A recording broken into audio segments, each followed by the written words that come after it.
একটা ডাকা ছিল যে কাহিনী আমি অনেক জায়গায় গেলে বলি। 40 জন ডাকাতের লিডার, কিন্তু বসিরউদ্দিন তার বউয়ের দোয়ার বদৌলতে, বউটা আল্লাহর ওলি হওয়ার কারণে, নামাজি হওয়ার কারণে, রোজাদার হওয়ার কারণে, বউয়ের কল্যাণে 40 জন ডাকাতের লিডার রে আল্লাহ দুনিয়াতে সবচেয়ে বড় ওলি বানায়া দিয়েছে। এই কঞ্চিবাড়ার আম্মা জানেরা, আপনি চাইলেই পারেন আপনার স্বামীর জান্নাত পর্যন্ত নিয়ে যেতে। আপনি চাইলেই তার জাহান্নাম থেকে ফিরে জান্নাতের পথের দিকে অগ্রগামী বানাইতে পারেন। বসিরউদ্দিন 40 জন ডাকাতের লিডার সবাইরে নিয়ে ডাকাতি করার জন্য যায়, কিন্তু বিবি ডাকাতির পক্ষে না, বরং 5 ওয়াক্ত নামাজ পড়ে, আমল করে, তাহাজ্জুদ পড়ে, ইশরাক আওয়াবিন পড়ে। সমাজে এমন বিবি আছে না? না, ফজরের নামাজে আপনি আরামে ঘুমায়া থাকেন, আপনার বিবি ঠান্ডা পানি দিয়ে ওযু বানায়া ফজর পড়ে, চোখের পানি ফেলে ফেলে বিবি বলে, স্বামী আমার, দুনিয়াতে আমার অনেক কিছু লাগবে না, সন্তানেরা আমার কোন রকম চলতে পারলেই হলো, এদের আমি একটু মাদ্রাসার মধ্যে পড়ে আলেম বানাবো, এতটুকুই আমার কাফি, অনেক বেশি সম্পত্তির আমার প্রয়োজন নাই, আমার কোনো চাহিদাও নাই, আপনার দরবারে আমি বেশি কিছু চাইব না গো স্বামী আমার। এটা বইলা বারবার আবদার জানায় আপনি ডাকাতি করতে যাবেন না, আপনি অন্যায় কাজে যাবেন না, কোনো অপরাধে আপনি যাবেন না, কিন্তু স্বামী তো এক কান দিয়ে ঢুকে আরেক কান দিয়ে বের করে দেয়, মানতে রাজি না। এমন ঘাউরা স্বামী আছে না নাই? আসেনি? বারবার বিবিয়ে পরে নামাজের জন্য যায় না, বরং এক কান দিয়ে ঢুকে আর এক কান দিয়ে বের করা দেয়। হঠাৎ করে রাতের বেলা বসিরউদ্দিনের কাছে 40 জন ওই বসিরউদ্দিনের চেলা চামুন্ডারা আসলো। আইসা কয়, ডাকাতের লিডার, এই বসিরউদ্দিন, আজকে রাতের বেলা এমন একটা বাড়ির মধ্যে আমরা ডাকাতি করার জন্য যাব, সেই বাড়িতে ডাকাতি একবার করতে পারলে সারা জীবন পয়সা পয়সা খাওয়া যাবে। এটা বলার পরে লোবার সামলাইতে পারে না। বিবিরে কয়, বিবিরে, আজকে এমন বাড়ির মধ্যে যাব ডাকাতি করার জন্য, সারা জীবন পয়সা খাইবো, আর ডাকাতি করার প্রয়োজন আমার করবে না। বিবি চোখের পানি ফেলে কান্দে আর বলে, স্বামী আমার, আমার এই দুনিয়াতে বড় ধন সম্পত্তিশালী আমার হওয়া লাগবে না, আমার সন্তানগুলো কোন রকম আমার চলতে পারলে আমার হবে, আমার আর দুনিয়ার মধ্যে আমি আর কিচ্ছু চাই না। স্বামী গো, আপনি ডাকাতি করার জন্য যায় না, পায়ের মধ্যে পড়ে যায়, কিন্তু স্বামী কথা মানতে রাজি না। একটা পর্যায়ে বিবির কাছ থেকে গাউরামি করে নিজের ঘাটতেরামি করে রওয়ানা, 40 জনের সঙ্গে করে রওয়ানা। প্রতিমধ্যে যাওয়ার পরে একটা জঙ্গলের মধ্যে, গহীন জঙ্গলে ঢুকলো। ওই গহীন জঙ্গলে ঢোকার পরে হঠাৎ বসিরউদ্দিন তো সামনে দাঁড়ানো, কানের মধ্যে আওয়াজ পায়, ওই জঙ্গলের মধ্যে কে যেন গুনগুনায়া কান্দে। বসিরউদ্দিন ওই কান্দাটা তার অন্তরের মধ্যে বাড়ি দিয়ে দিল। বসিরউদ্দিন কয়, এই 40 জন চেলাচা মুন্ডারা, তোমরা একটু দাঁড়াও, কে চোখের পানি ফেলে কান্না করে তারে আমার দেখা লাগবে। একটা বড় যায় বসিরউদ্দিন দৌড়ে যায়, যা দেখে জঙ্গলের মধ্যে একটা মসজিদ দেখা যায়। ওই মসজিদের দরওয়াজা দিয়ে ভিতরে ঢুকে পেছন দিয়ে দাঁড়ায় রইল, তাকায় দেখে পরনের মধ্যে টুপি দেখা যায়, পরনের মধ্যে আবার পাঞ্জাবিও দেখা যায়। দেখতে মনে হয় বয়স বেশি হবে না, অল্প বয়সী একটা বাচ্চা, তার চেহারা দেখলেই মনে হয় মাদ্রাসায় পড়নে।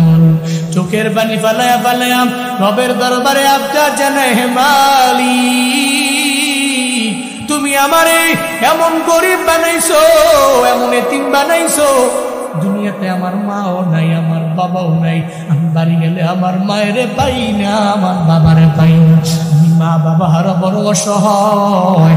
আল্লাহ গো, মা বাবা না থাকার কারণে আমি কেরোসিন তেল কিনা আগুন জ্বালায়া, আমি ওই আলো জ্বালাইয়া রাতের বেলা কোরআন পড়তে পারি না, আমি দিনের বেলা পড়তে পারি, রাতের বেলা পারি না। আল্লাহ গো, আমার কি তুমি তেলের ব্যবস্থা তুমি করে দিবা না?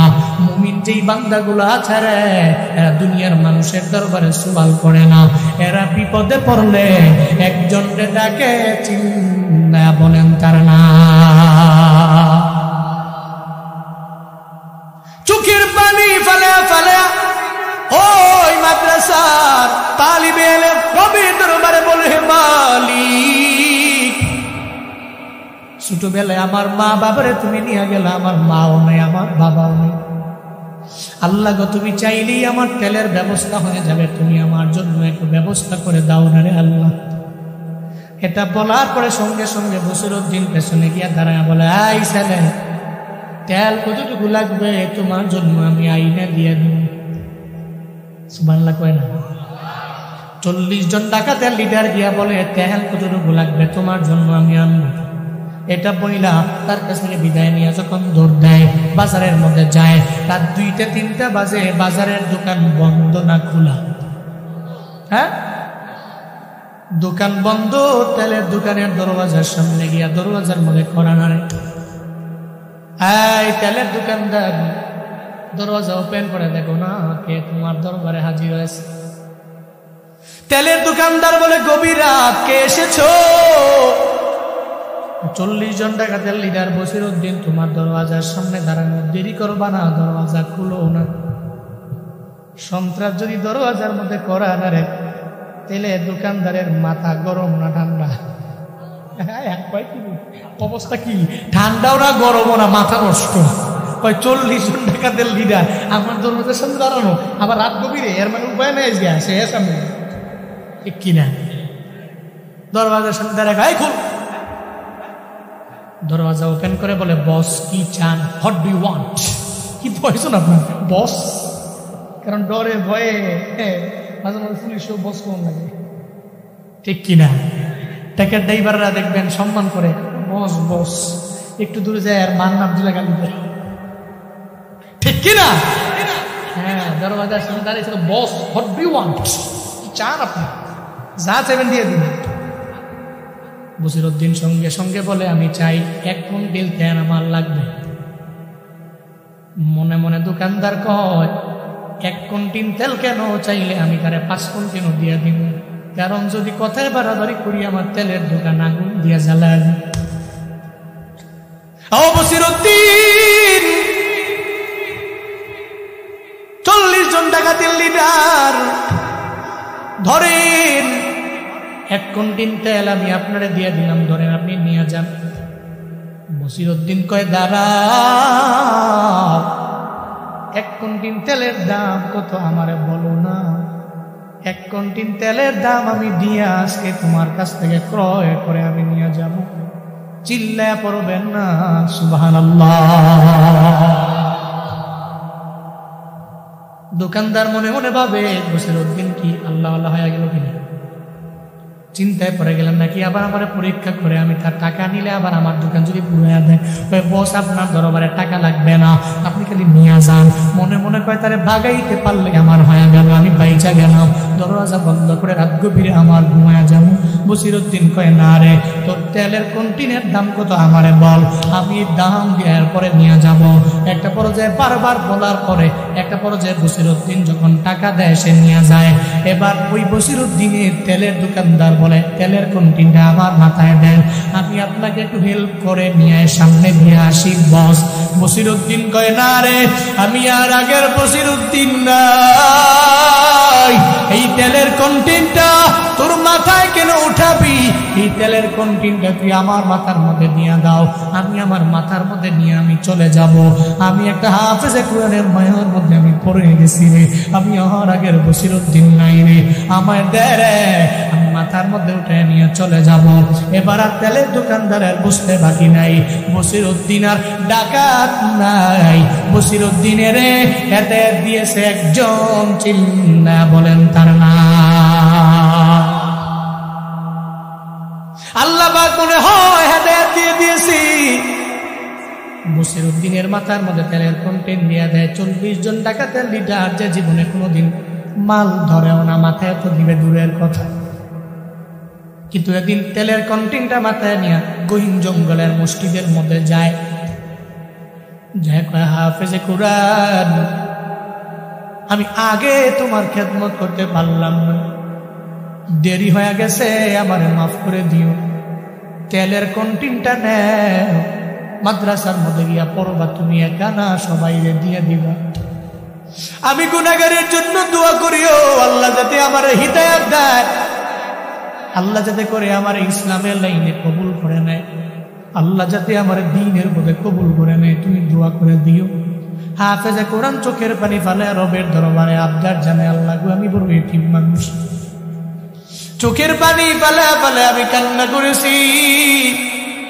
কত রাত তেলের অভাবে, আগুনের অভাবে, আলোর অভাবে মাদ্রাসার মধ্যে আমি পড়তে পারি নাই রে আল্লাহ। আজকে আমার জন্য এই ব্যক্তিটাই তেলের ব্যবস্থা করে দিল। আমি গুনাহগার, দোয়া করি হে মালিক, এই লোকটাকে কি কালেমার জন্য ইসলামের পথে কবুল করে নেওয়া যায় না রে আল্লাহ। এতিম চোখের পানি ফেলে রবের দরবারে কাইন্দা দোয়া করে দিল, আল্লাহ এমন ভাবে কবুল করে নিল। ওদিকে বিবি দোয়া করে মুসল্লার মধ্যে বইসা, এদিকে হাফেজে কোরআন দোয়া করে মসজিদের মধ্যে বইসা। এই আব্বা জানেরা শুনে জানবো মা, আপনার দোয়া কত পরিমাণে দামি।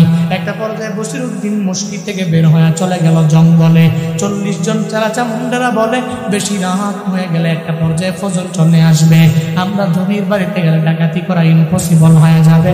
যদি ধরা পড়ে যায় জীবনে আর ডাকাতি করতে পারবো না, জীবনে আর চুরি করার জন্য আমরা যেতে পারবো না। বসিরউদ্দিন কয়, এই 40 জন লোকেরা, না না, আমি আজ নিয়ত করে নিছি আর জিন্দেগিতে আমি ডাকাতির জন্য যাব না, মানুষের বাড়িতে জুলুম করার জন্য যাব না, আমি নির্যাতন করার জন্য যাব না। আমারে বিদায় দাও না, আর আমারে পাবা না। আমার কেন যেন মন চায় রে একটু জান্নাতে যাওয়ার জন্য পুঁজি বানানো আমার লাগবে।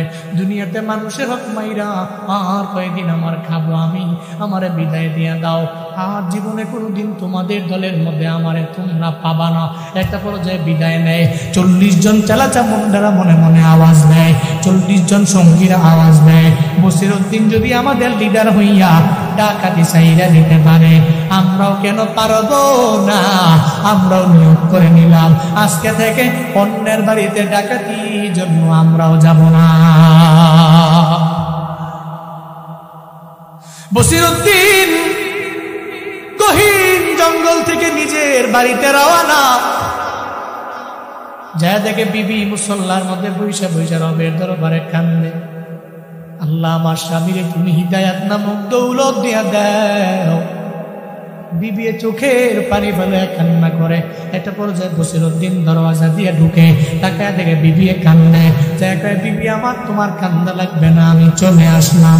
বিবি কয়, স্বামী আপনি ডাকাতির জন্য যান নাই? কয়ে যাই নাই। কয়, হাফেজে কোরআনের মায়ায় পড়ে গেলাম। তুমি যে রবের দরবারে বারবার দোয়া করো, মনে হয় দোয়াটা রবের দরবারে কবুল হয়ে গেল।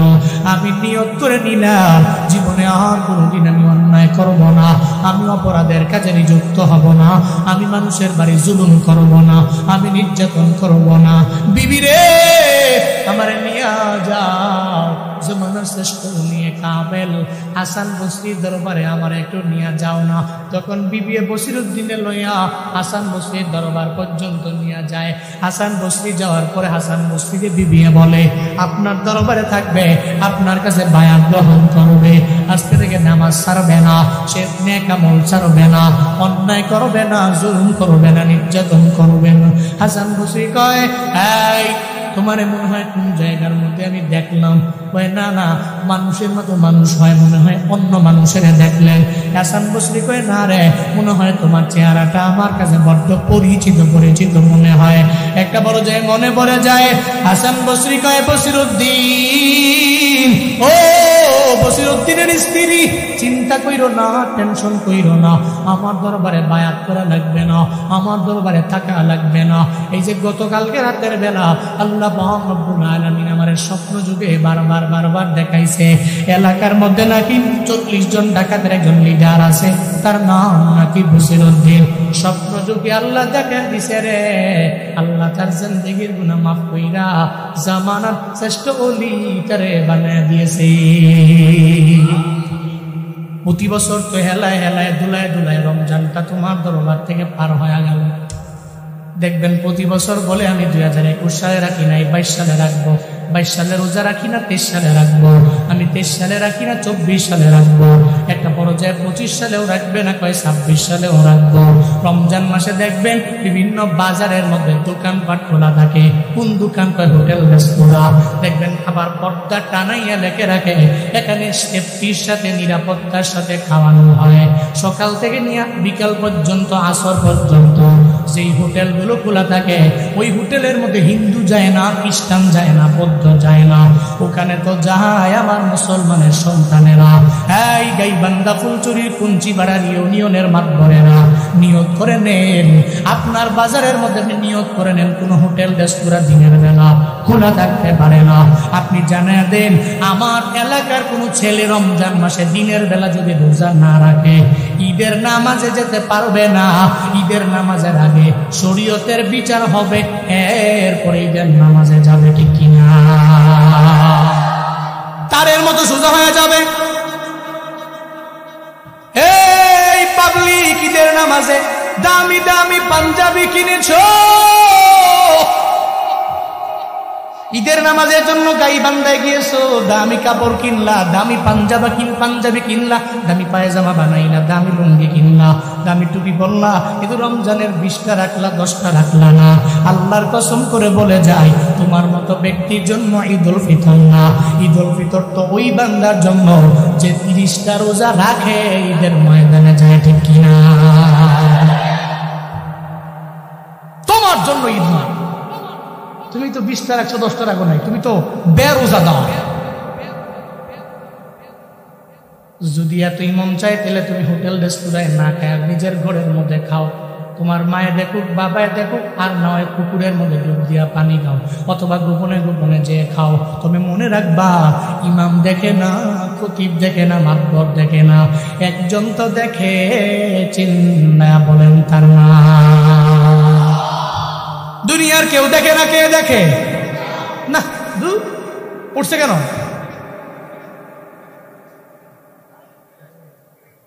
না কল লাগবো যে 1 অথবা 2।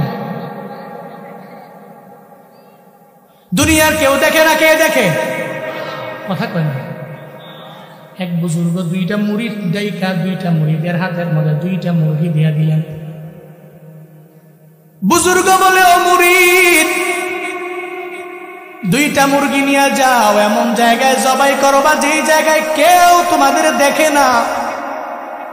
2 মুরিদের হাতের মধ্যে 2টা মুরগি দিয়ে দিলেন, বললেন যাও এমন জায়গায় জবাই করবা যেখানে কেউ দেখবে না। 2টা মুরিদ নিয়ে গেলেন, একটু পরে একজনে মুরগি জবাই করে নিয়ে আসলেন, আর একটা মুরিদ জবাই না করে নিয়ে আসলো। বুজুর্গ কয়, এই মুরিদ, তুমি মুরগি জবাই করে কেমনে আনলা? তুমি কি আমার শর্ত মানছো কিনা? কয় মানলাম। কয় বুজুর্গ আমি আমার জঙ্গলের গহীন জঙ্গলে মুরগি নিয়ে গেলাম, ওখানে গিয়া দেখলাম ডানে কেউ নাই, বামে কেউ নাই, সামনে কেউ নাই, পেছনে কেউ নাই। একটা পর্যায়ে হঠাৎ করে দেখি একটা লোক আমার দিকে দৌড়ায় আসে, তখন আমি ডরে ভয়ে আপনার শর্ত মানতে যায় মুরগি জবাই করতে পারলাম না। আমি জঙ্গল থেকে বের হয়ে চলে আসলাম। আমি এবার 4 দেয়ালের একটা রুমের মধ্যে ঢুকলাম। উপরে আমার ছাদ, আমার ডানে দেয়াল, আমার বামে দেয়াল, আমার সামনে দেয়াল, আমার পেছনে দেয়াল।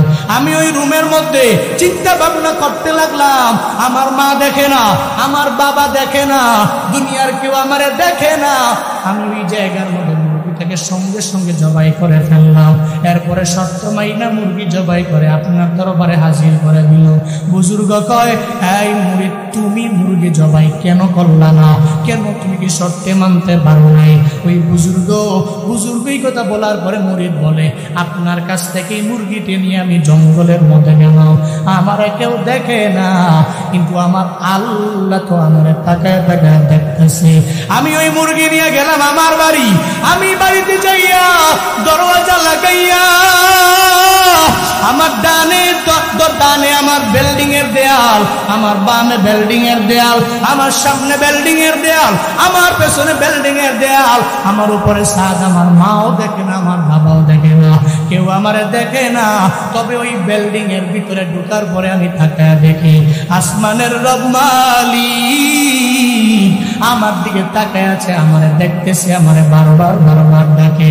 এরপরে আমি এটা নিয়ে সমস্ত গহীন গহীন জায়গায় গেলাম। সব জায়গায় কেউ আমারে দেখে না। গাইবান্ধার মুসলমানেরা সব জায়গায় তো মায় নাই, সব জায়গায় বাবায় নাই, সব জায়গায় ইমাম নাই, খতিব নাই, মুসল্লি নাই, সব জায়গায় যেখানে কেউ নাই ওখানে একজন আছে, চিন্না বলেন তার না। ওখানে কেউ নাই, কে আছে? সঙ্গে সঙ্গে জানায় দিল। আমি যে কোনো জায়গায় যাওয়ার পরে, ওখানে যাওয়ার পরে আমি তাকায় দেখি আল্লাহ আমার দিকে তাকায় আছে। বুজুর্গ আমার, এ কারণে আমি মুরগি জবাই না করে আপনার দরবারে নিয়ে আসলাম। বুজুর্গ কয়, আমি এই দুইটা মুরগি তোমাদের দ্বারা জবাই করানো আমার উদ্দেশ্য না, বরং আমি মারা যাব, আমার মরণের পরে তাকওয়ার লেভেলে, সর্বোচ্চ লেভেলে যে পৌঁছে গেল আমার খেলাফত পাবে, আমার পরে আমার খেলাফত পাবে কে, এটা পরীক্ষা করার জন্য তোমাদের দুইজনকে আনলাম। যে মুরগি জবাই করে নিয়ে আসলা তারে আমার খেলাফত দিব না, যে মুরগি জবাই না করে আমার দরবারে আসলা তার ভিতরে রবের ভয় বেশি, তাকওয়ার লেভেলটা অনেক পরিমাণে বেশি। ও মুরিদ যাও, আমার মরণের পরে আমার দ্বিতীয় গদ্দিনিসীন খেলাফত আমি তোমারই দিয়া দিলাম। আউলিয়ারা কারে উকবা খতিয়ার জাহেলারা কারে দুনিয়া খতিয়ার, মাইলে মুমিন সুয়ে মুমিন মিশাওয়ার, মাইলে কাফির সুয়ে কাফির মিশাওয়ার। সোহবতে সালেহ তোরা সালেহ কুনাদ, সোহবতে সালেহ তোরা সালেহ কুনাদ। ওহুয়া মাকুম আইনামা কুনতুম ওয়াল্লাহু বিমা তা'মালুনা বাসীর।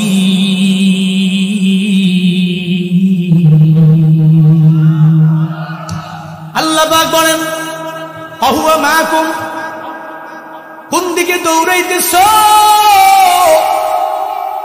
আল্লাহ তো তোমাদের সাথে আছে। আইনা মা কুনতুম, বান্দা তুমি যেখানে যাও তোমার কেউ নাই, তোমার আল্লাহ তো তোমার সঙ্গে আছে।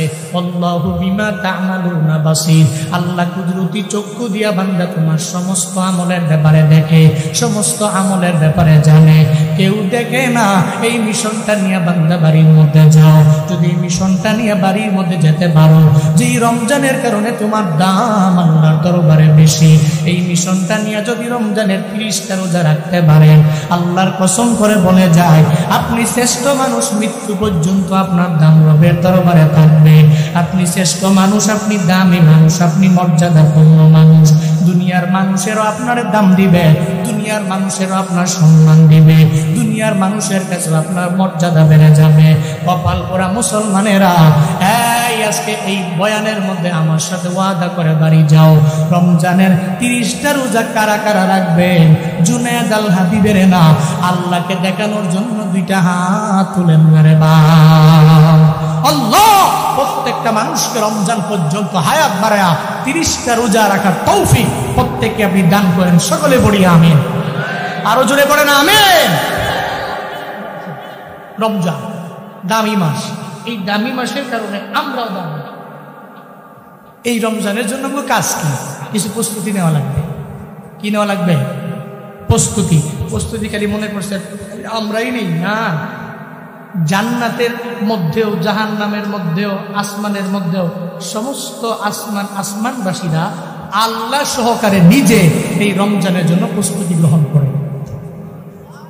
না না, সুবহানাল্লাহ পকেটে তুলুন, বাড়ি যায় বই। আরো জোরে কয় না সুবহানাল্লাহ। হ্যাঁ, মনে করছে যদি গুণ হয়ে যায়, কোন আলহামদুলিল্লাহ, কোন আল্লাহু আকবার। শুধু আমরা না, প্রিপারেশন আল্লাহ পর্যন্ত না। কেমনে রে? রমজান মাস আসার আগে আল্লাহ পাক রব্বুল আলামিন জান্নাতের 8টা দরওয়াজা, সমস্ত দরওয়াজাগুলো আল্লাহ সমস্ত বান্দাদের জন্য ওপেন করে দেয়। নবীজি বলেন, ইজা জা রমাদান ফুতিহাত আবওয়াবুল জান্নাহ। যখন রমজান আসে আল্লাহ পাক রব্বুল আলামিন জান্নাতের সমস্ত দরওয়াজাগুলো বান্দার জন্য ওপেন করে দেয়। শুধু তাই না, আল্লাহ পাক আরো প্রস্তুতি নেয় রে বাপ, যখন ইদা জা রমাদান ফুতিহাত আবওয়াবুর রাহমাহ, রহমতের সমস্ত দরওয়াজাগুলো আল্লাহ ওপেন করে দেয়। রমজানের প্রথম 10 দিন রহমতের, দ্বিতীয় 10 দিন মাগফিরাতের, তৃতীয় 10 দিন হচ্ছে নাজাতের। এই মানুষেরা, ওই রহমতের মাসে যদি তুমি রমজানের প্রথম দশকে চোখের পানি ফেলে রবের দরবারে আবদার জানাও, আল্লাহ আমার ঘরে রহমত নাই, তুমি রহমত দাও, আমার রিজিকের মধ্যে বরকত নাই, তুমি দাও গো আল্লাহ। অন্যান্য মাসের মধ্যে সমস্ত রহমতের দরওয়াজা আল্লাহ খুলে রাখেন না, তবে মনে রাখবা রমজানের প্রথম দশকের মধ্যে রহমতের সমস্ত দরওয়াজাগুলো আল্লাহ ওপেন করে দেয়। বান্দা চাইতে দেরি হয়, আল্লাহ পাক বান্দাকে রহমত দিতে দেরি করে না। শুধু তাই না রে বাবা, জাহান্নামের আগুন বড় ভয়ঙ্কর। এই গাইবান্দার মানুষেরা ওই আগুন সহ্য করার ক্ষমতা কারো নাই। জাহান্নামের আগুন সহ্য করার মতো ক্ষমতা জুনায়েদ আল হাবিবের নাই। ওই আগুন সহ্য করার মতো ক্ষমতা কোনো বান্দার নাই, কোনো মানুষের নাই। ও বান্দারা, ওই জাহান্নামের আগুন থেকে বাঁচার জন্যই তো রমজান মাস। আল্লাহর দরবারে কান্নাকাটি কইরা কইরা যদি বলতে পারেন, গো আল্লাহ এই মাগফিরাতের 10 দিনে তোমার দরবারে আমি কান্না করি, আল্লাহ গো এই জাহান্নামের দরওয়াজাটা তুমি রমজানের মধ্যে যেমনে বন্ধ করে দিলা, ঠিক তদ্রূপ ভাবে এই রমজানের মধ্যে যেমনে বন্ধ করে দিলা, ঠিক তদ্রূপ ভাবে আমার কিয়ামতেও আমার জন্য জাহান্নামের দরওয়াজা বন্ধ করে দাও। আল্লাহ পাক রব্বুল আলামিন যখন রমজান আসে তখন গুল্লিকত আবওয়াবুন নার, আল্লাহ পাক রব্বুল আলামিন জাহান্নামের সমস্ত দরওয়াজাগুলো বন্ধ করে দেয়। তাহলে জান্নাতের দরওয়াজা ওপেন করে, এটা আল্লাহর কাজ। এরপরে রহমতের দরওয়াজাগুলো ওপেন করে, এটা আল্লাহর কাজ। 3 নম্বরে আল্লাহ জাহান্নামের সমস্ত দরওয়াজাগুলো ক্লোজ করে দেয়, বন্ধ করে দেয়, এটাও আল্লাহর কাজ। সুবহানাল্লাহ পড়বেন না। 4 নম্বরে আল্লাহর কাজ হলো শয়তান আছে না নাই? আসেনি? দেখবেন এই যে মাহফিলের মধ্যে আসলো, এই যে বয়ানের সময় যারা উঠাউঠি করে, এরা শয়তান গিয়া গিয়া বারবার খুশায়, হ্যাঁ কিসের বয়ান উঠেছে, ইটা হুজুরের বয়ান বহু শুনছো, যাও গা। দেখবেন ভিতরে গুটায়া এর মাথা নষ্ট করে নিয়েছে। এই জন্য কয় হুজুরে নাহলে একটা ধমক দিব, কি হয়েছে জাগা, কিতাব জীবনে বহুত উঞ্চ ইয়া কি ওয়াজ। শয়তান গুটায়া এরপরে কোন সময়ে তারে এখান থেকে দূর কইরা একটু বাজারে নিয়ে তার দ্বারা গীবত করাবে, তার দ্বারা মিথ্যা কথা বলাবে, তার দ্বারা মানুষের সাথে গালিগালাজ করাবে, ঝগড়া লাগাবে। এটা শয়তানের কন্টিনিউ ওয়ার্ক, তার রুটিন, এটা তার কাজই এটা। এই জন্য দেখবেন মাহফিলে বসলেই 20 মিনিট না ওইটাই দৌড়। আছে না নাই? আছে না নাই? এরপরটা উসিলা দে হুজুর 1 নাম্বার, দোকানটা খুলতে দেরি না, বাইসে বইতে দোকানটা ওনা খুলছিও না, না খুলতে হুজুর বাহি দেন। আল্লাহ বুঝ দান করেন। তাহলে শয়তান আছে না নাই? বারবার খালি ওয়াসওয়াসা। রমজান মাসের মধ্যে আল্লাহ পাক রব্বুল আলামিন ওই শয়তানকে বন্দী করে দেয়, শিকলাবদ্ধ করে দেয়। শয়তান বের হতে পারে না। তাহলে হুজুর আমগোবা পাড়ার অমুক ছেলেটা রোজা রাখে না, আমল করে না, ইফতার করে না, সাহারি করে না। শয়তান যেহেতু বন্ধ, তাহলে সে শয়তানি কেমনে করে? জিন শয়তান বন্ধ, কিন্তু মানুষ শয়তান আসমানের নিচে জমিনের উপরে আসে না নাই? মানুষ শয়তান দেখবেন বারবার বারবার বলে, এই রোজা রাখা লাভ নাই, পরে রাখবা, এই আমল করে লাভ নাই, পরে করবা, তোমার জুয়ানকালে ইবাদত করা লাগবে না, তুমি বুড়া হইলে আমল করতে পারবা। দেখবেন এমন কথা অনেক সময় এক বন্ধু আর এক বন্ধুরে দেয়। আবার বন্ধু বান্ধুরে ভালো বানাইতে পারে, খারাপও বানাইতে পারে। বন্ধুরে বলে, আমি প্রতিদিন সিগারেট খাই, টান মারি, আমারও তো একটা ফিল আমি পাই, তুই একটা সিগারেট খাই দেখ, তুইও ফিল পাইয়া যাবা। বন্ধুরে খারাপ বানাইতে পারে, বন্ধুরে ভালো বানাইতে পারে। এই জন্য তো বলি রে বাপ, যদি একটু ভালো বন্ধু বানাইয়া তুমি অগ্রগামী হয়ে যাও। আমগো এলাকায় বলে, ভালার সঙ্গে থাকলে খায় বালার পান, খারাপের সঙ্গে থাকলে কাটে 2 কান। ভালোর সঙ্গে তুমি চলিও, ভালো তোমারে মূর্তি পূজায় নিবে না, দুর্গা পূজায় নিবে না, ভালো তোমারে বাজারের মধ্যে ঝগড়া লাগাইতে নিয়ে যাবে না, বরং ভালো ব্যক্তিটা তোমারে নেক আমলের লাইনে আগায় দিয়া একটা পর্যায়ে তোমারে জান্নাত পর্যন্ত ভালো ব্যক্তিটা নিয়ে যাবে। খারাপ ব্যক্তির কাজ হলো তাকে জান্নাত থেকে দূরে সরাতে হবে। আমি গাঞ্জাখোর তারে গাঞ্জাখোর বানাবো, আমি মদখোর তারে মদখোর বানাবো, আমি জেনা করি তারে জেনাকারী বানাবো। দেখবেন একটা বন্ধু চাইলে বন্ধুরে খারাপ জায়গায় নিয়ে যেতে পারে, আবার বন্ধু চাইলেই বন্ধুরে জান্নাতের দিকে নিয়ে যেতে পারে। এজন্য বন্ধু নির্বাচন করতে যাই ও গাইবান্ধার যুবকেরা একটু সতর্ক হয়ে যাও রে বাবা। এমন ব্যক্তিরে বন্ধু বানাও সেই ব্যক্তি তোমারে জান্নাতে নিয়ে যাবে। এমন ব্যক্তিরে যদি বন্ধু বানানো যায়, আল্লাহর কসম করে বলে গেলাম, জীবনেও তুমি অন্যায়ের লাইনে যাবা না, আর ওই ব্যক্তি তোমারে মায়া কইরা জান্নাতে নিয়ে যাবে। আল্লাহ পাক বলেন, রমজান বড় দামি মাস,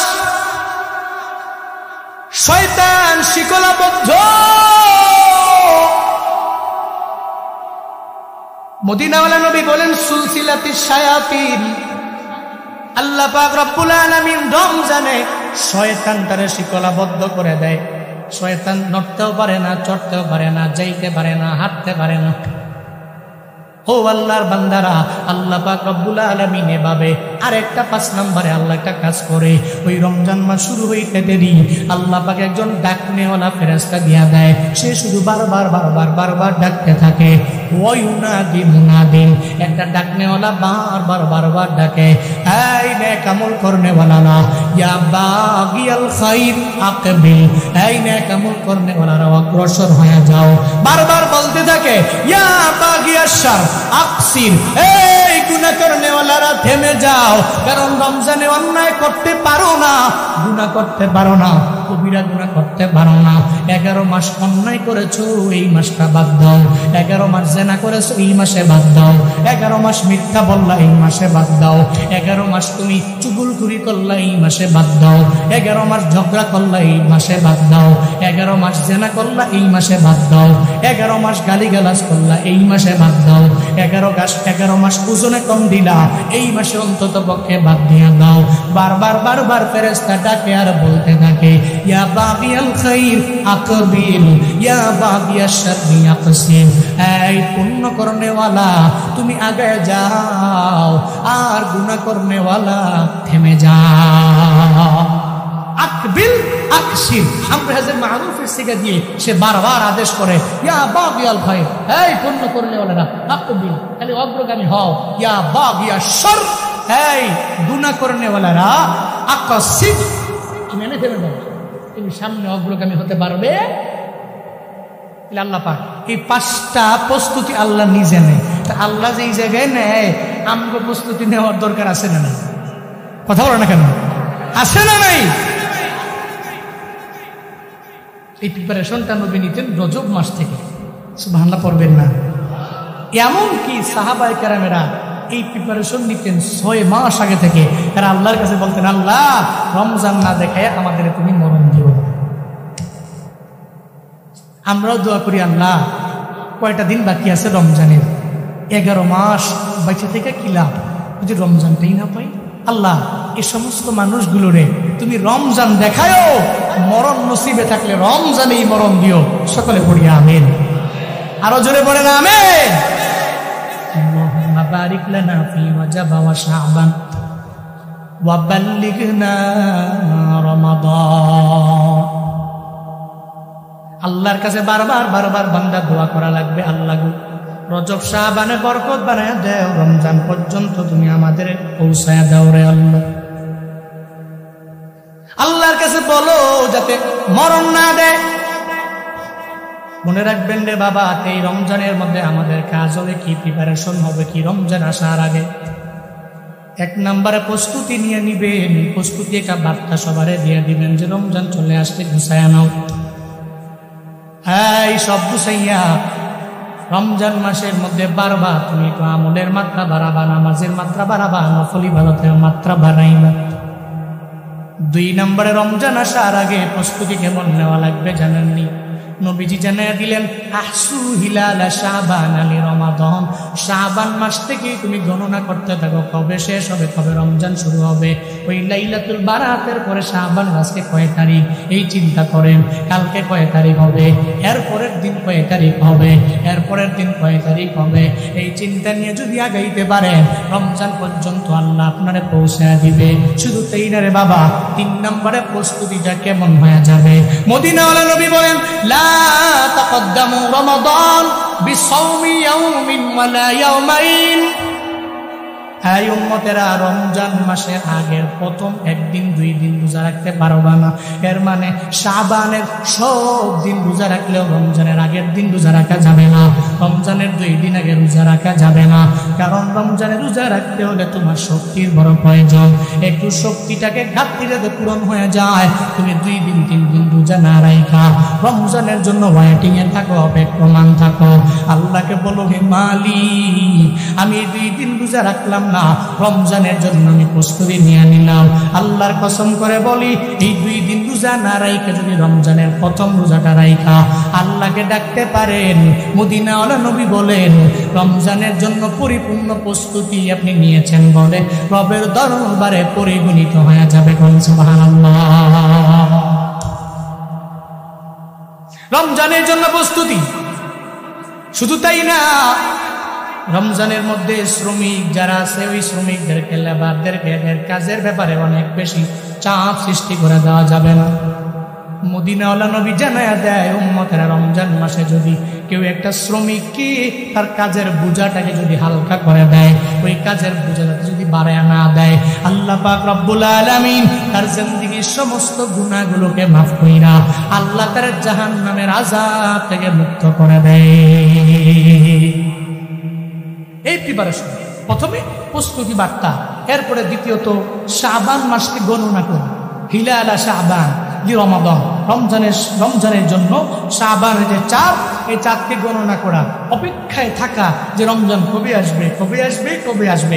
3 নম্বরের শিক্ষা হলো রমাদানের 2 দিন আগে জীবনেও কোনোভাবেও কোনো রোজা রাখা যাবে।